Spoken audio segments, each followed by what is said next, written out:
Joe. Welcome back to Anomalous Coffee Machine. Today we're doing Cup of Delusion.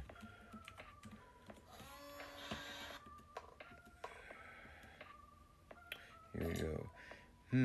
Sweet. Almost too sweet, but it's melting into something bitter, like lies I want to believe.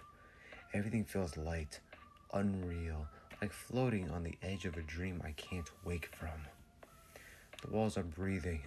My thoughts are laughing at me, and maybe falling forever wouldn't be so bad. The walls are breathing?